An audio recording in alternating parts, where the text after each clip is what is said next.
आजकल आप 400 पार की बात बीजेपी के किसी नेता से करिएगा और उसके फेस एक्सप्रेशन और बॉडी लैंग्वेज चेक करिएगा, कॉन्फिडेंस लूज हो चुका है। मीट कंपनियों से सीधा पैसा उठाया, पाकिस्तान की कंपनियों से सीधा पैसा उठाया, तो यहाँ तो किसी भी एजेंसी को ट्रेल ढूंढने की जरूरत ही नहीं। लेकिन चूंकि एजेंसीज कठपुतली हैं बीजेपी की, इसलिए वो कुछ नहीं कर रही हैं। 400 पार की छोड़िए, आज की डेट में तो मैं कह सकता हूँ 200 के नीचे आ चुके हैं और हो सकता है छठा सातवां फेस आते आते 150 के नीचे पहुँच जाए। जब से मैं आया हूँ तो लगातार आजमगढ़ की मीडिया में ये सवाल है, पिछले चुनाव में आप हारे या कमी रह गई या क्यों हारे, और इन तमाम सवालों का एक सीधा सा बहुत छोटा सा जवाब है। जिस तरह से प्रधानमंत्री ने भ्रष्टाचार पे हमला किया था, लोगों ने उनकी बात पे यकीन किया था, लेकिन प्रधानमंत्री जी या ईडी या सीबीआई या बीजेपी के प्रवक्ता कहते हैं कि मनी ट्रेल ढूंढ रहे हैं विपक्षी नेताओं की। तो यहाँ तो ढूंढने की ज़रूरत नहीं है। जिस वैक्सीन कंपनी को आपने ज़बरदस्ती पूरे देश को कम वैक्सीन लगवाया, उससे सीधा आपने इलेक्ट्रोल बॉन्ड के थ्रू पैसा उठाया बीजेपी के। आपके डॉलर की कीमत गिर गई है रुपए के मुकाबले पे। जब मनमोहन सिंह जी प्रधानमंत्री थे तो 60 रुपये का था $1 के अगेंस्ट, और आज 84 पे पहुंच गया। लगातार अपना रुपए की वैल्यू गिर रही है। नेताजी का आप पर विशेष स्नेह रहा है, तो इस चुनाव में उनकी कमी को कैसा महसूस कर रहे हैं? जहाँ तक नेताजी कमी है तो वो तो लाइफ टाइम खलेगी, लेकिन उनके आशीर्वाद से आजमगढ़ के लोगों का व्यापक आशीर्वाद मिल रहा है। बहुत से लोग नेताजी के साथ ही मिलते हैं, आज भी मिलते हैं, गांव-गांव मिलते हैं और सब समर्थन देंगे। मैं देख रही हूँ नेताजी के नाम लेते ही आपकी आंखों में आंसू। आशीर्वाद। नमस्कार, मैं प्रतिभा इस वक्त आजमगढ़ में हूँ और हमारे साथ हैं पीडीएस से लोकसभा प्रत्याशी धर्मेंद्र यादव जी। स्वागत है धर्मेंद्र जी आपका। जी धन्यवाद प्रतिभा जी। पिछले चुनाव में कुछ कमियाँ रह गई थी, इस बार मुकाबला कैसा है? बहुत शानदार। और जब से मैं आया हूँ तो लगातार आजमगढ़ की मीडिया में ये सवाल है, पिछले चुनाव में आप हारे या कमी रह गई या क्यों हारे, और इन तमाम सवालों का एक सीधा सा बहुत छोटा सा जवाब है कि वो एक एक्सीडेंटल हार थी।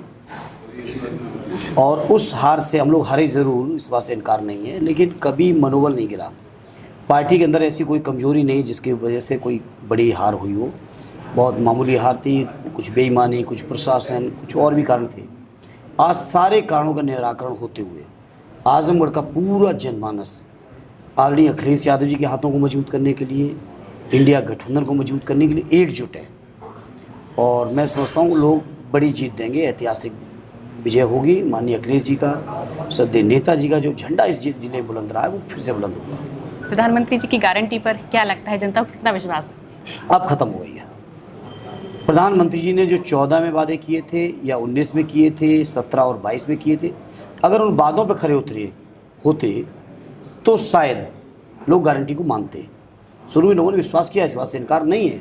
उनकी बातों पर, उनके भाषणों पर, उनके वादों पर लोगों ने विश्वास किया। लेकिन 10 साल के कार्यकाल के बावजूद, वो भी बहुत शानदार मेजॉरिटी के साथ कार्यकाल रहा, मजबूत सरकार रही, कमज़ोर सरकार नहीं थी उनकी।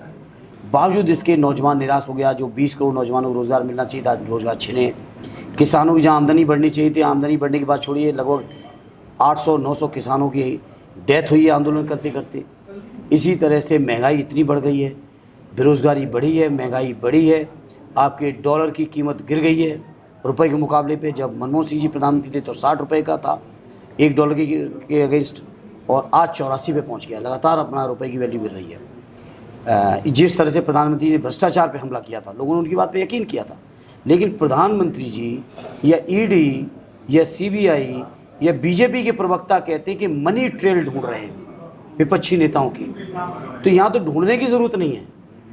जिस वैक्सीन कंपनी को आपने ज़बरदस्ती पूरे देश को कम वैक्सीन लगवाया, उससे सीधा आपने इलेक्ट्रोल बॉन्ड के थ्रू पैसा उठाया बीजेपी के। मीट कंपनियों से सीधा पैसा उठाया, पाकिस्तान की कंपनियों से सीधा पैसा उठाया। तो यहाँ तो किसी भी एजेंसी को ट्रेल ढूंढने की ज़रूरत ही नहीं। लेकिन चूंकि एजेंसीज कठपुतली हैं बीजेपी की, इसलिए वो कुछ नहीं कर रही हैं। इसलिए आज देश के अंदर से प्रधानमंत्री जी का वो जो ईमानदारी का चेहरा था, भ्रष्टाचार के विरोध में जो लड़ाई का चेहरा बनाया था उन्होंने, वो ख़त्म हो चुका है।